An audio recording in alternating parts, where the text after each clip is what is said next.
Saludamos a los hermanos que están conectados vía internet. Estamos hablando de un tema importante, como es que a veces uno está más cerca, a veces está más lejos de Dios. Y hay ocasiones donde uno se puede apartar del Señor por distintas causas. Y lo que Dios quiere hablar a nuestros corazones es: hoy es el tiempo de volver al Señor. Para que cada uno de nosotros nos podamos analizar, porque podemos estar en una iglesia, congregarnos, sin embargo estar lejos de Dios. Eso no es una garantía de que estamos cerca y caminando con el Señor.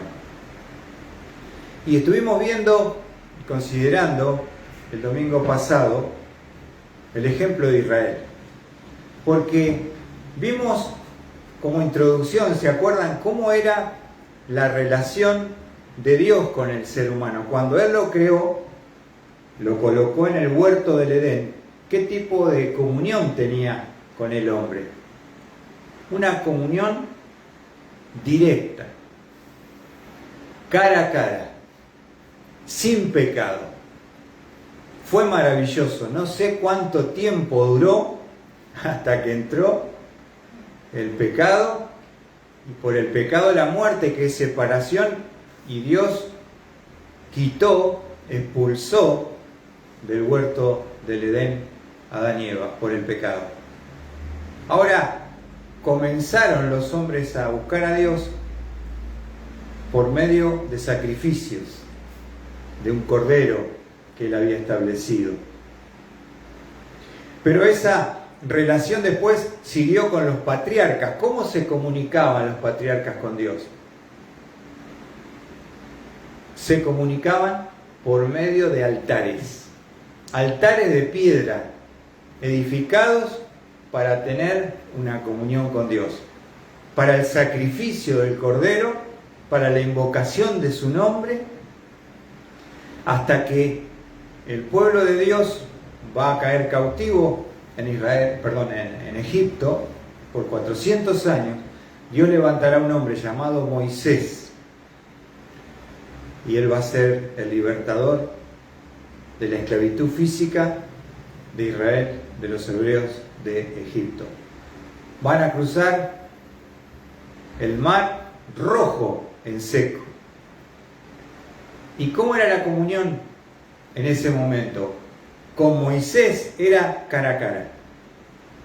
Era una relación única y especial que Dios tenía con su siervo, pero también Dios formó y creó el tabernáculo donde iba a morar su presencia para comunicarse con el pueblo de Dios. ¿Se acuerdan? Que vimos cómo se erigió ese tabernáculo, que era una tienda, como una carpa que se armaba y desarmaba y se trasladaba de acuerdo a Dios le iba indicando. Hasta que entraron a la tierra prometida, conquistaron a los pueblos y Dios le dio esa tierra, y pusieron ese tabernáculo en forma permanente en Silo. Y allí Dios por 369 años va a estar la presencia de Dios. Pero un día, en una pelea con los filisteos que habían perdido, los ancianos dijeron: vamos a llevar el arca para que nos dé suerte. Perdieron la batalla, perdieron el arca y perdieron la gloriosa presencia de Dios. El pueblo de Israel perdió la preciosa presencia gloriosa de Dios. Ahora, vamos a estar viendo entonces que vimos la presencia gloriosa de Dios con su pueblo a través del tabernáculo. Vimos la pérdida de la gloriosa presencia del Señor en la batalla con los filisteos, pero también vimos el precio por perder la gloriosa presencia del Señor. ¿Qué pasó? El hombre que estaba a cargo del tabernáculo, el sacerdote, llamado ¿cómo? ¿Te acordás, Sam? Elí. ¿Te acordás? Tenía 2 hijos que eran bastante atorrantes, Ofni y Fines. Y ellos eran los que estaban ministrando. Ahora, es un tiempo de oscuridad en Israel. Es un líder que está lejos de Dios. Que sus hijos, Él les ha dado prioridad y los ha honrado más que a Dios. Ahora, cuando uno pone a alguien por encima de Dios, eso es un problema. Eso es un pecado. Y eso va a traer consecuencias. ¿Por qué? Porque a través de esa deshonra que esos hijos impíos que no conocían al Señor se quedaban con lo mejor de las ofrendas que traía el pueblo, se acostaban con las mujeres en la tienda. Dios dijo, bueno, estos tienen que morir. Son impíos, son perversos pecadores. Ahora, hay momentos en la historia de Israel, pero en la historia de la iglesia y en la iglesia local, donde puede haber un momento difícil en el liderazgo, de oscuridad. Que vos decís, no están andando de acuerdo a la palabra, los hijos están perdidos, un montón de cosas. Pero Dios siempre va a estar obrando para levantar un hombre que pueda seguir sus caminos y guiar a su pueblo en los caminos del Señor. Y vamos a ver en este momento, ¿se acuerdan que cómo fue ese precio que pagaron por perder la presencia gloriosa del Señor? Murieron los 2 hijos de Elí. ¿Y Elí cómo murió? Raquel, ¿te acordás?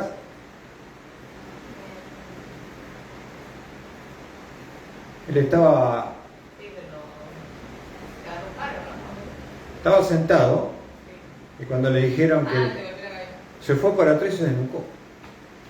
Murió el padre, murieron los 2 hijos y la nuera que estaba embarazada, cuando se entera que su esposo, su suegro mueren y que el arca es tomada, tiene un hijo y antes de morir en el parto que está teniendo y dando a luz, le pone Icabod.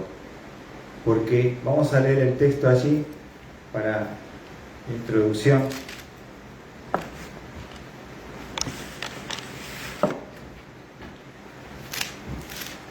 Qué tremenda es la historia, ¿no? Porque nos están registradas en este libro de Samuel para no volver a repetir, ¿no? La historia. Si uno olvida la historia, está condenada o condenado a volver a repetir esa historia.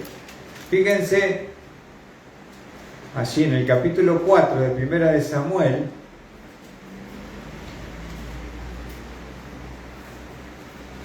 Primera Samuel, capítulo 4, versículo 19, dice, y su nuera, la mujer de Fines, estaba encinta a punto de dar a luz, y al oír la noticia de que el arca de Dios había sido tomada y que su suegro y su marido habían muerto, se arrodilló y dio a luz porque le sobrevinieron los dolores.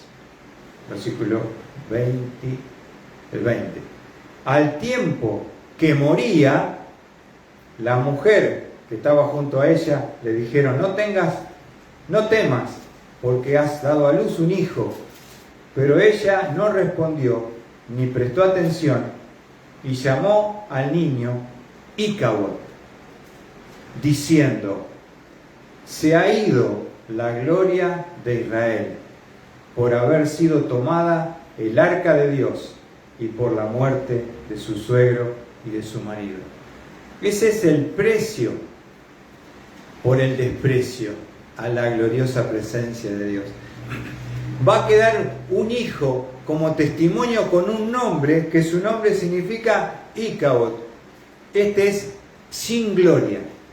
Así queda Israel, perdiendo el arca de la presencia de Dios tomada por los filisteos, y un tiempo de oscuridad, un tiempo de profunda tristeza y oscuridad dentro de lo que es la historia del pueblo de Israel.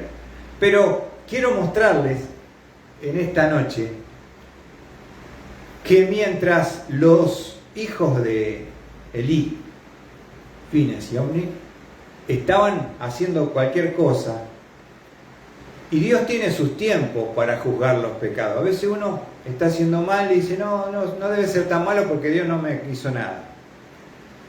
Está juntando el tiempo el Señor hasta que cuando llegue el tiempo, lo que uno siembra, acá tenemos un hermano que tiene quinta, ¿no? Si vos sembrás un tomate, lo pones al plantín, al otro día ya está el fruto. ¿Cuánto tarda un tomate para poder sacarlo y consumirlo? 2 meses, ¿no es cierto, Sandra? Todo lo que se siembra tiene un tiempo para recoger. Y lo malo que uno muchas veces siembra, en el momento no lo va a recoger, pero a la corta o a la larga te va a llegar. El pecado te alcanza.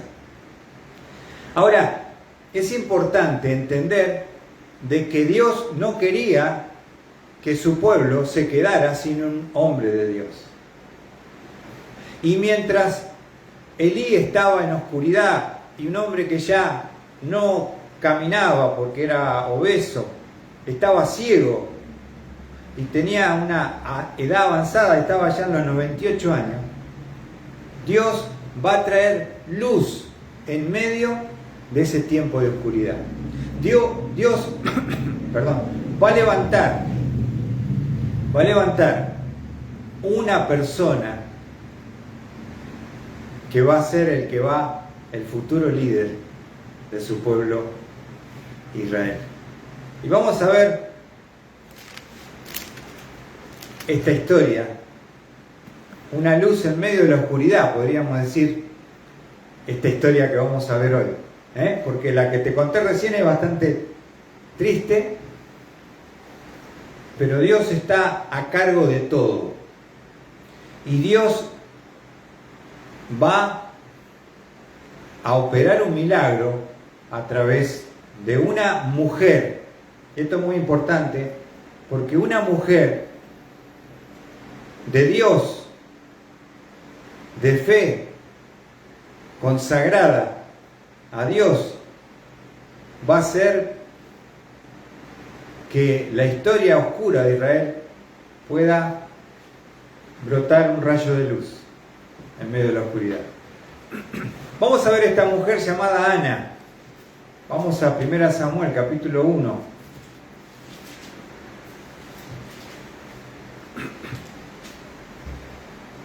No quiero detenerme en toda la historia de ella. El marido de ella se llamaba Elcana y tenía otra mujer llamada Penina. Así que Ana, el problema es que Ana no podía tener hijo, era estéril, y la otra sí. Así que imagínate 2 mujeres compitiendo por el amor de un hombre, y una con hijo y el otra no te lo puede dar. Es como desparejo, ¿no? Así que el corazón de Ana estaba quebrantado porque el anhelo de su corazón era ser mamá. Era poder darle un hijo a ese hombre que tanto amaba y que tanto la amaba a ella. Y dice en el versículo 1:10, ella, muy angustiada, oraba al Señor y lloraba amargamente. E hizo un voto y dijo, oh Señor de los ejércitos, si tú te dignas mirar la aflicción de tu sierva, te acuerdas de mí y no te olvidas de tu sierva, sino que das un hijo a tu sierva, yo lo dedicaré al Señor por todos los días de su vida y nunca pasará navaja sobre su cabeza. ¿Cómo se puede cambiar la historia en un momento de oscuridad? Por medio de una mujer y su poderosa maternidad. Porque esta mujer que es estéril, que está quebrantada, le dice a Dios, Señor, te ruego en tu misericordia que me des un hijo. Pero yo no lo quiero para mí, no lo quiero para mis propósitos, sino quiero experimentar la maternidad, que nunca pude. Y si tú me lo concedes, yo te lo dedicaré a ese hijo todos los días de su vida lo voy a poner en tu servicio y para tu servicio y para tu gloria. Hoy en día que se desprecia la maternidad, que la mujer está empoderada y que cree que porque tiene un título en una pared colgado, eso es haberse realizado y ser poderosa y tener libertad e independencia. Qué triste y qué tremendo es, porque como el enemigo es tan astuto que la influencia más grande que una mujer puede tener sobre la tierra y el mundo es a través de la proyección de su maternidad. Y esto es un ejemplo que vamos a ver, porque es una mujer que le hace un pedido, una mujer piadosa que hace un pedido a Dios y le dice: Señor, si me das un hijo, yo quiero dar a luz, quiero tenerlo un tiempito y después te lo doy para que vos hagas de él un siervo. Si cada mamá cristiana tuviera el corazón de Ana y entendiera el propósito por lo cual Dios nos da los hijos, no son para que nos llenen, no son para cumplir nuestros anhelos, no son para proyectar nuestros sueños en ellos, sino que esos hijos puedan ser para los propósitos y para la gloria de Dios, esta nación cambiaría. Este mundo cambiaría. ¿Viste? Si ahora a la mujer le gusta jugar a la pelota, estudiar, tener títulos universitarios, no se quiere casar, no quiere tener hijos, porque son un estorbo para su autoproyección. ¿Viste? Y antes tenían 14, 15, dale no. Ahora, qué tremendo, ¿no? Porque esta mujer, esta oración, este pedido va a arrojar luz en la historia oscura en el pueblo de Israel y en el liderazgo especialmente. Qué hermosa oración de esta mujer llamada Ana. Vamos a ver la provisión de Dios para Ana. ¿Realmente Dios le respondió? ¿Será que le concedió lo que pidió? Vamos a ver. 1 Samuel 1:19. Y se levantaron de mañana, adoraron delante del Señor y regresaron de nuevo a la casa en Ramá, donde ellos vivían. Venían al tabernáculo a clamar, a pedir, y se volvieron a su casa. Y Elcana, su esposo, se llevó a Ana, su mujer, y el Señor se acordó de ella. Dios tiene memoria. Dios le gusta que uno pida como esta mujer pidió. Dijo: Señor, si vos me das un hijo, yo te prometo que lo dedicaré a ti. Qué lindo, ¿no? Qué hermosa actitud de una mujer piadosa que hace un pacto con Dios. Versículo 20. Y a su debido tiempo, o sea, 9 meses, o sea, el tiempo que lleva la vida, después de haber concebido, Ana dio a luz un hijo y le puso por nombre Samuel, diciendo: porque se lo he pedido al Señor. ¿Cómo le puso de nombre? Samuel. ¿Samuel qué significa? Pedido a Dios, o a Dios se lo pedí. Cada vez que lo llamaba: Samuel, vení, pedido a Dios. Samuel, vení.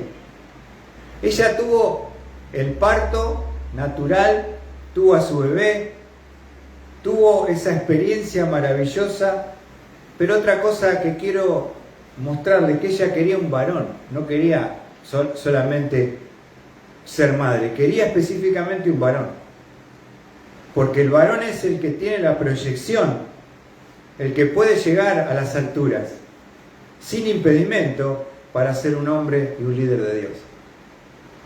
¿Qué te parece? O sea, fue clave, fue claro el pedido, Y la respuesta de Dios no se hizo esperar. Así que le pone por nombre Samuel. Samuel, pedido a Dios. A Dios se lo pedí. Vení, Samuel. Así que lo tuvo en sus brazos, lo pudo disfrutar. Ahora, vamos a ver la promesa a Dios fue cumplida.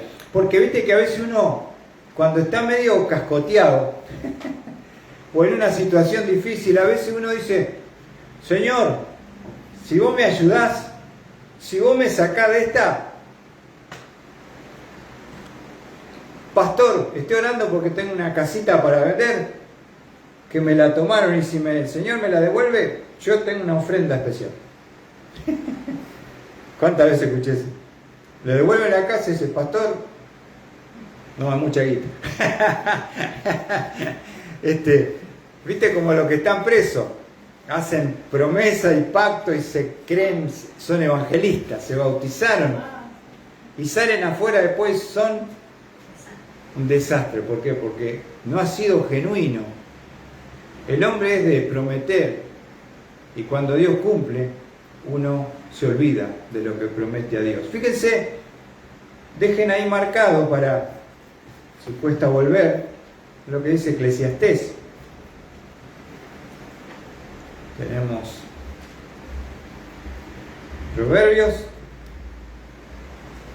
después tenemos Eclesiastés, con respecto a las promesas que uno hace al Señor. Viste que a veces uno está contento o está emocionado y se ata en un compromiso y hace una promesa. Cuando Dios cumple, me arrepentí. ¿Qué dice Eclesiastés 5, 4 y 5? Eclesiastés 5, 4 y 5. Mira lo que dice, anótalo bien, Cuando haces un voto a Dios, como hizo Ana, no tardes en cumplirlo, porque Él no se deleita en los necios. El voto que haces, cúmplelo. Es mejor que no hagas votos a que hagas votos y no lo cumplas. Cuando haces un voto, una promesa a Dios, ¿qué dice? Cumplila. Porque Dios no se agrada de los mentirosos y de los necios. Cuando uno promete y no cumple, le mintió a Dios y es un necio, porque está atado por las palabras. Ahora vamos a ver que la promesa a Dios de parte de Ana, volvemos a 1 Samuel, va a ser cumplida cabalmente. Así que ella tuvo a su bebé, le puso Samuel.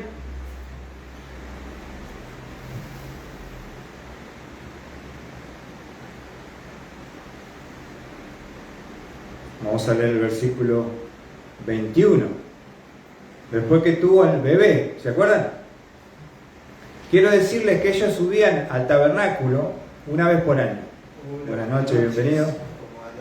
¿Cómo andas, pasito?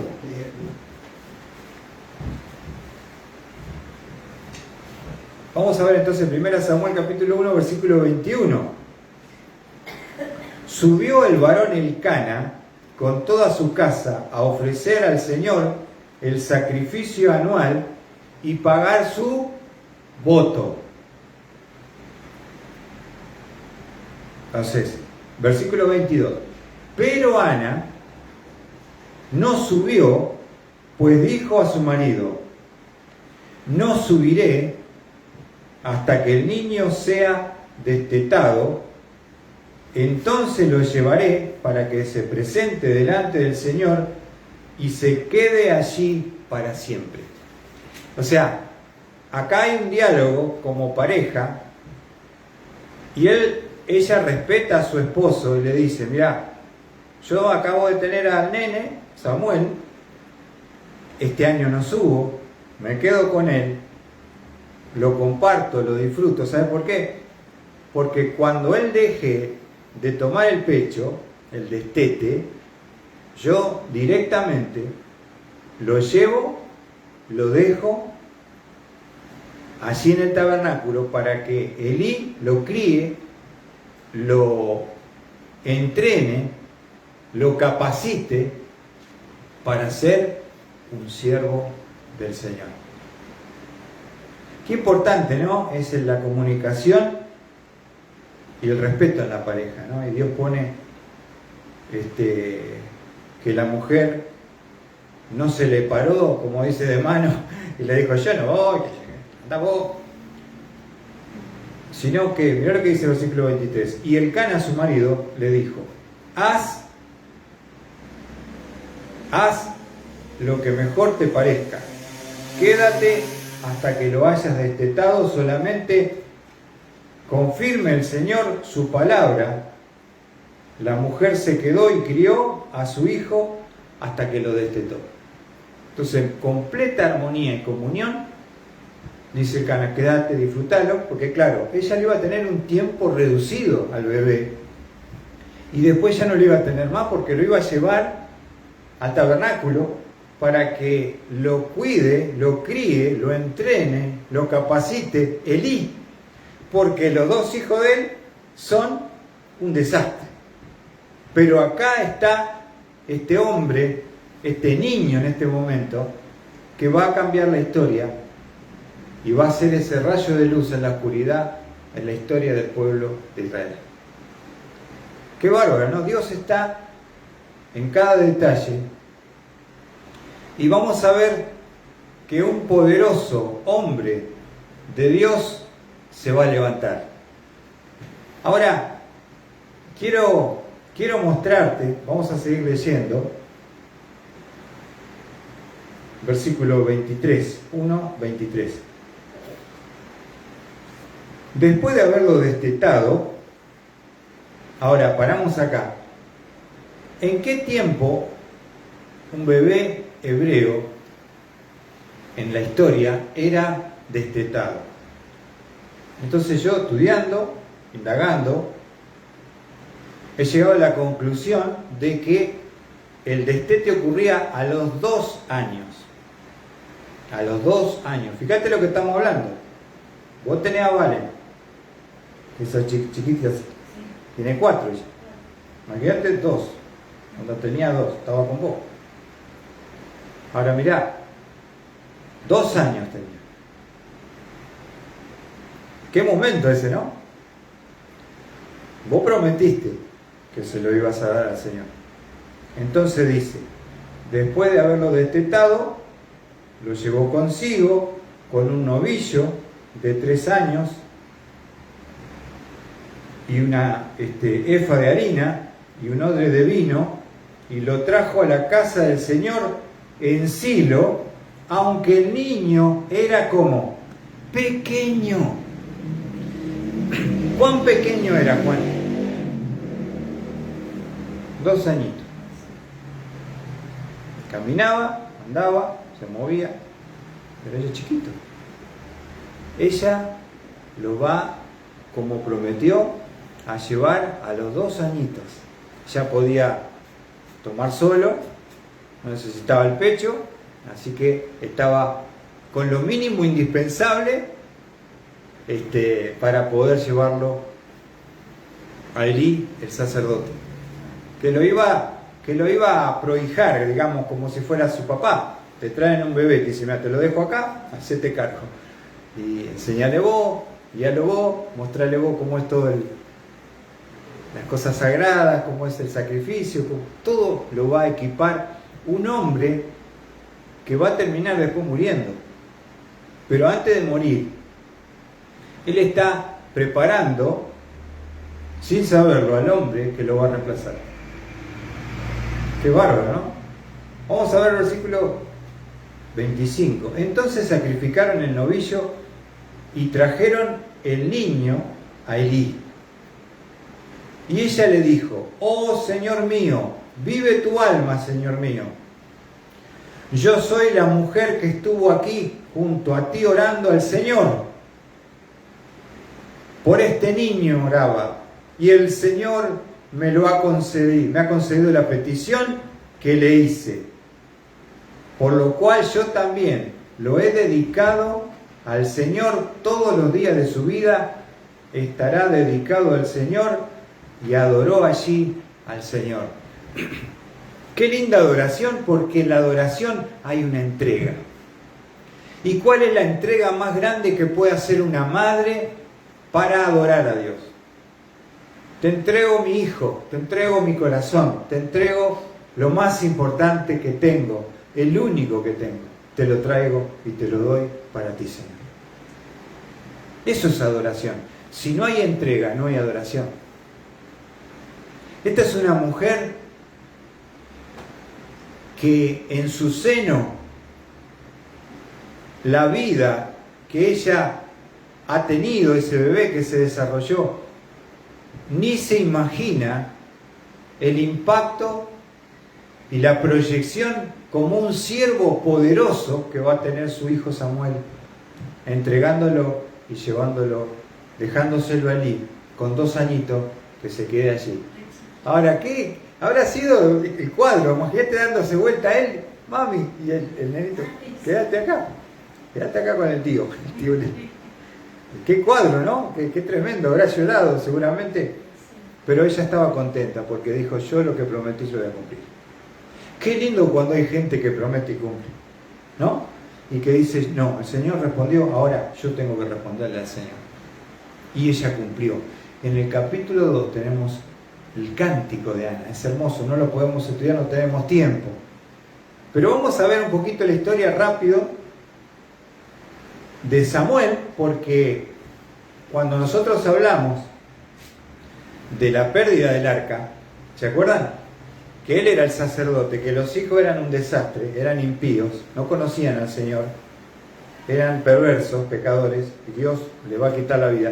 Mientras tanto, hasta que llegamos a ese capítulo, hay un niño que está con Elí, que se llama Samuel, pedido a Dios, o a Dios se lo pedí. Y vamos a ver, porque Ana, la mamá, ¿saben cuándo lo veía a Samuel? Una vez por año, cuando subían a adorar. Y le llevaba la ropita que ella le preparaba para que pueda servir al Señor. Vamos a ver 1 Samuel 2:11.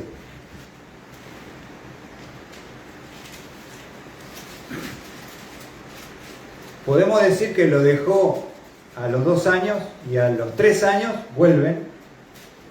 Entonces Elcana se fue a Ramá, a su casa, y el niño servía al Señor delante del sacerdote Elí. Ahora, es impresionante porque es chiquito. Y él ya de chiquito, consagrado y entregado por su madre, dejarlo en el tabernáculo, ya está integrado en el servicio, siendo chiquitito, al servicio de Dios.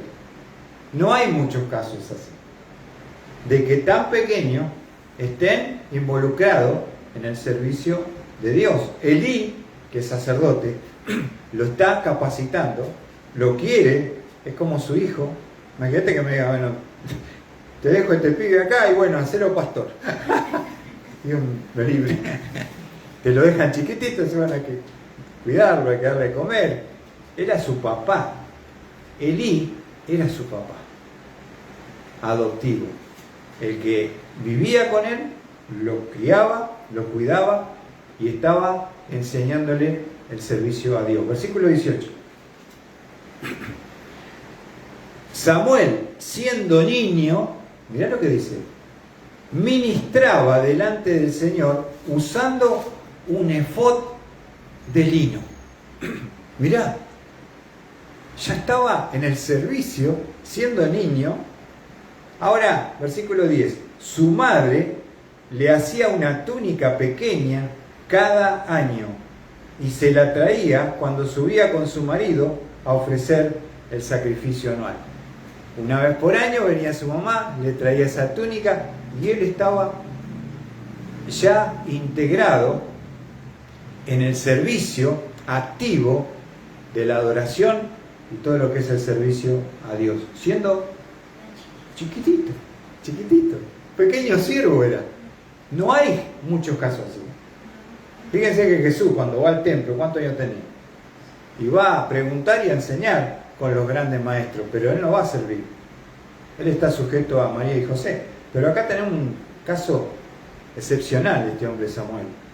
O sea, él se crió en la obra, en el servicio, y sabía a la perfección cómo era todo el tema de Dios. Ahora, es un poderoso hombre, es un niño que está en el servicio consagrado al Señor. Y es maravilloso porque justamente mientras su papá adoptivo, Elí, y los hermanastros, que son un desastre, están haciendo cualquiera, él está en fidelidad en la sombra, despacito, en la fidelidad a Dios, creciendo para ser un hombre y un líder importantísimo para la nación de Israel. ¡Qué bárbaro! Vamos a ver allí, capítulo 3, versículo 1. Fíjense que en el capítulo 2 que leímos dice, siendo un niño, ahora ya creció. Capítulo 3, versículo 1. El joven Samuel, ¿cómo es ahora? Ya es joven. Servía al Señor en presencia de Elí.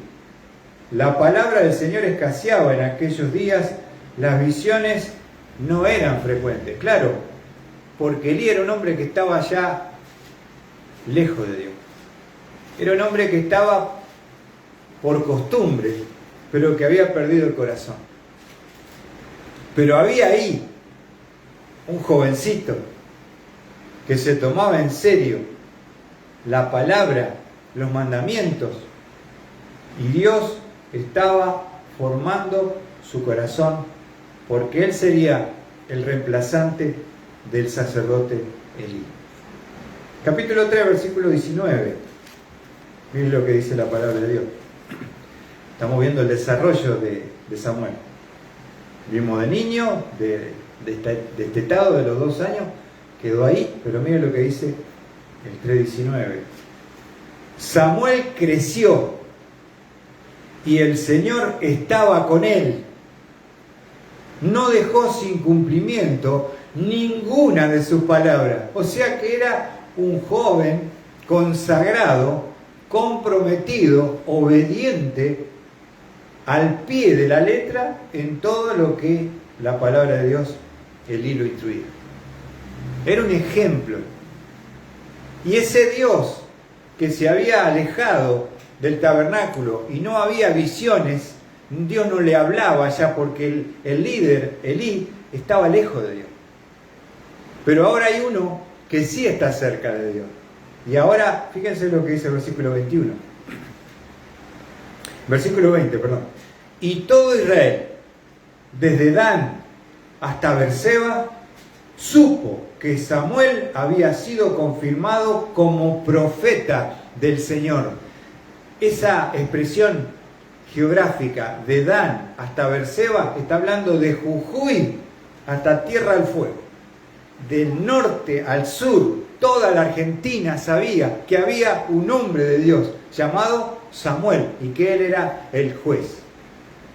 Samuel va a ser el último de los jueces de Israel, porque después va a haber reyes. Saúl, David. El último juez, ¿saben quién es? El que juzgaba las causas, el que operaba en todos los problemas y en lo que había que resolver en la nación. El último es Samuel. Samuel tenía 3 cargos importantes. Primero, es el último juez. En segundo lugar, es profeta. Es la boca de Dios para dar un mensaje. Te decía Dios dijo esto.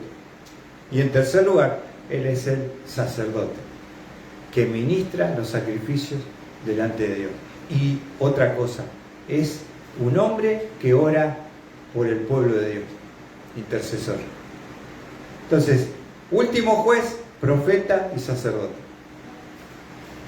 Es un hombre que Dios levanta en medio de la oscuridad, mientras que el líder está para ir al muere, al final del ministerio, de una forma lamentable.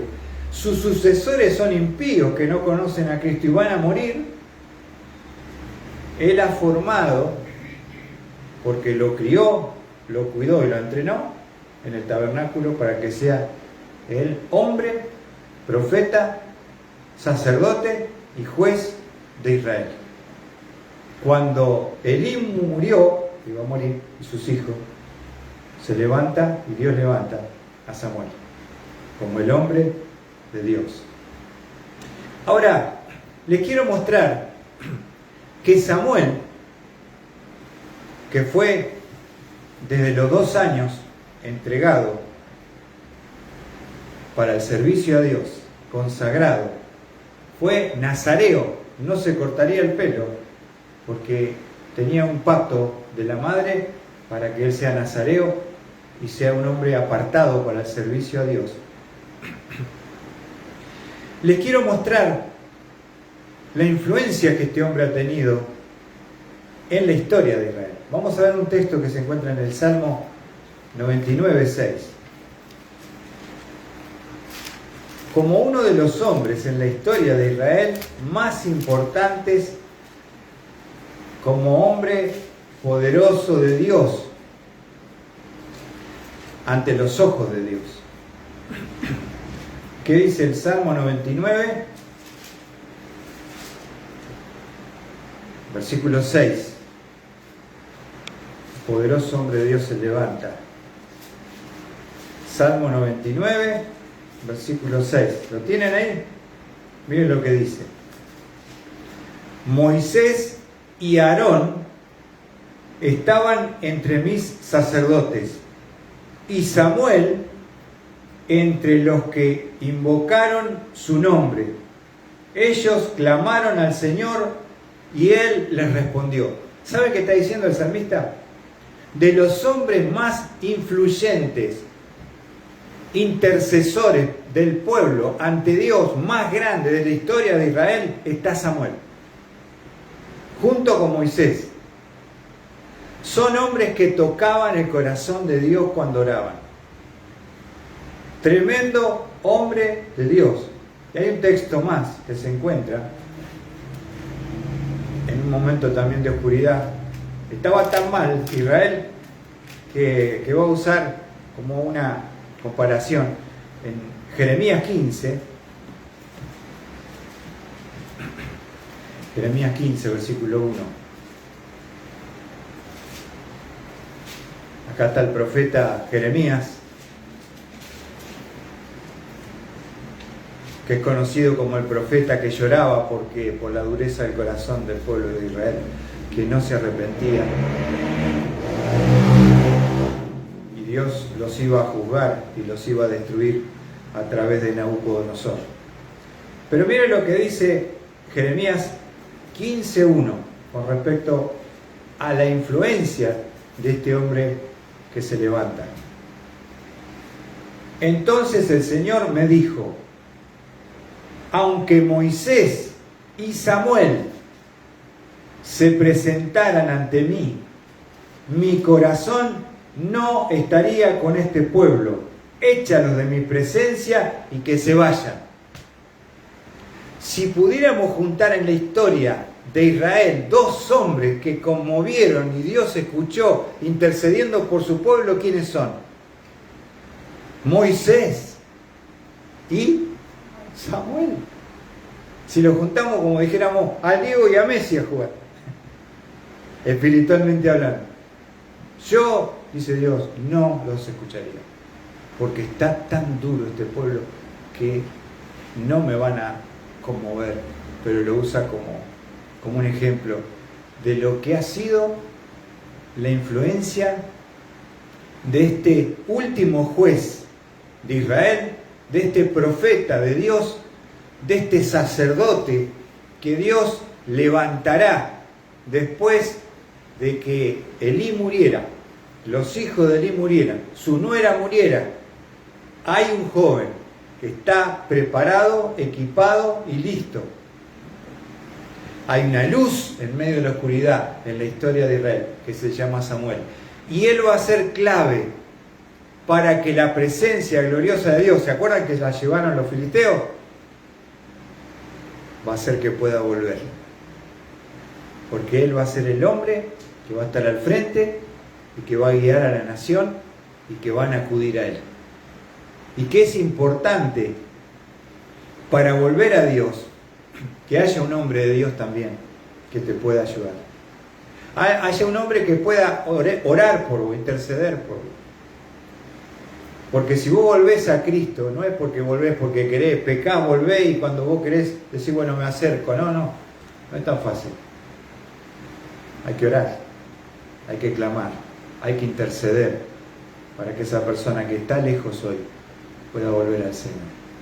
Así que esta palabra que hemos podido compartir, la luz en medio de la oscuridad.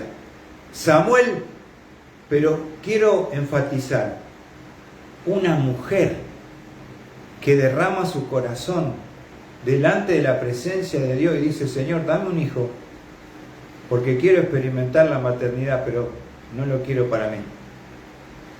Te lo dedico todos los días de la vida a ti, Señor. Hay una frase que dice, la mano que mece la cuna es la mano que mueve al mundo. La mano que mece la cuna, que amaca al niño, que lo equipa, que lo prepara, que está en la sombra, será ese hombre la mano que mueva al mundo. Y un día va a decir, ¿sabe por qué estoy acá? Yo en este cargo por mi mamá. Mi mamá me instruyó, mi mamá me enseñó, yo soy el fruto de mi mamá. Qué poderosa que es la maternidad. Cuando no decimos, Señor, yo quiero cumplir mi sueño, mi hijo no. Yo quiero que mi hijo sea un siervo tuyo, una sierva tuya. Que lo que tú preparaste y planeaste para ellos te puedan honrar y glorificar. Yo nunca le impuse con Sandra a nuestros hijos que están aquí algunos, le dijimos, yo quiero que seas, te obligo a que seas. Vos tenés que ir a tocar guitarra, tenés que ser músico, no. Tuvieron su deseo, tuvieron el apoyo, tuvieron el respaldo. Pero que sean lo que Dios quiere que sean. Tampoco son pastores, ni misioneros, ni tampoco tienen por qué serlo. Dios tiene un plan y un propósito especial y específico para cada uno de ellos. Lo importante es que donde estén sean testimonios, sean ejemplos, que digan, tus hijos la verdad los han criado en la fe y en el temor de Dios. Así que pueda Dios bendecir en esta noche su palabra y Dios haya hablado a nuestros corazones. Nada más.